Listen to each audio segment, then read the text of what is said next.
Hé Mila, tu n'as pas de parapluie? Non, Malo, je suis partie de chez moi et il ne pleuvait pas. Je vais m'abriter sous ton parapluie si tu veux bien, le temps que la pluie s'arrête. Évidemment Mila, viens. Il y a plein de boue partout. On pourrait faire des sculptures. Ah non, moi je ne mets pas mes mains dans la boue, hein. Oh, Malo! On pourrait se prendre pour Camille Claudel. La sculptrice française? Oui, Malo. Cette artiste passionnée obstinée est connue pour l'utilisation de plusieurs matériaux, comme le bronze ou le marbre onyx. Elle a utilisé des concepts de l'Art Nouveau. Ah oui, la valse. Ce couple de danseurs à l'équilibre instable. C'est une œuvre autobiographique.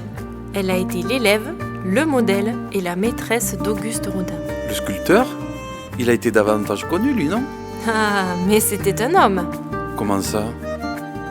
Tu sais, Malo, à cette époque, et même encore aujourd'hui, les femmes artistes étaient beaucoup moins considérées que les hommes. Elle a voulu faire l'école des beaux-arts, mais les femmes n'ont eu le droit d'y aller qu'à partir de 1900. C'est Camille Claudel qui, à l'âge de 12 ans, avait déjà rempli sa maison de sculpture en terre sans avoir pris de cours. Oui, Malo, elle a suivi des cours privés par la suite. Et cette œuvre? L'œuvre L'âge mûr est une œuvre autobiographique aussi. On y voit Camille Claudel à genoux, à droite, qui supplie Auguste Rodin de la choisir par rapport à sa femme qui se trouve à gauche de l'œuvre. Elle nous raconte une histoire. Et finalement, Il choisira sa femme, Rose. on voit le jeu entre le vide et la matière. Il y a le temps qui passe aussi, qui est illustré dans cette œuvre. La vieillesse et la jeunesse. Cette rupture a rendu Camille Claudel en colère et très triste. Elle a même détruit plusieurs de ses œuvres.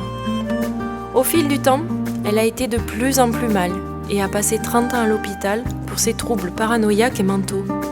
Eh ben, elle était pauvre. Oui, elle était pauvre, car en plus, c'était Auguste Rodin qui lui donnait de l'argent. Et sa mère et sa sœur ne lui donnaient rien car elles n'étaient pas d'accord avec sa façon de vivre. Et maintenant, ses œuvres se vendent à des millions d'euros.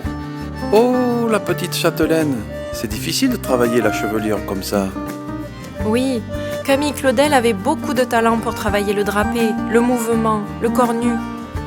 Elle a repris cette petite châtelaine plusieurs fois, en plâtre, en marbre ou en terre cuite. C'est bien fait. C'est lisse. Et tous ces détails. La petite fille a l'air sûre d'elle. Elle ne sourit pas. Avec ce portrait, Claudel a révolutionné le portrait de l'enfant. Il n'y a plus de naïveté. Elle a fait beaucoup de portraits aussi, non? Oui, regarde. Il y a quelques exemples. À chaque fois, Camille Claudel veut mettre de la vie dans ses sculptures. On y retrouve plein d'émotions. Beaucoup d'amour, oui. De passion, de mélancolie et de désespoir aussi. Elle a aussi réalisé des œuvres montrant la vie quotidienne. Des moments intimes, des nus. C'est varié. Tu peux aller voir ses œuvres au musée ouvert depuis 2017 à Nogent-sur-Seine, sa ville natale. Il y a un film aussi qui est sorti sur sa vie, avec Isabelle Adjani et Gérard Depardieu. Exactement, Malo. Bon, la pluie s'est arrêtée. On commence nos sculptures, Mila? Je croyais que tu ne voulais pas te salir. Oh, ça va, hein? Je peux changer d'avis. Allez, ne bouge pas. Tu vas me servir de modèle. Oula, je crains le pire.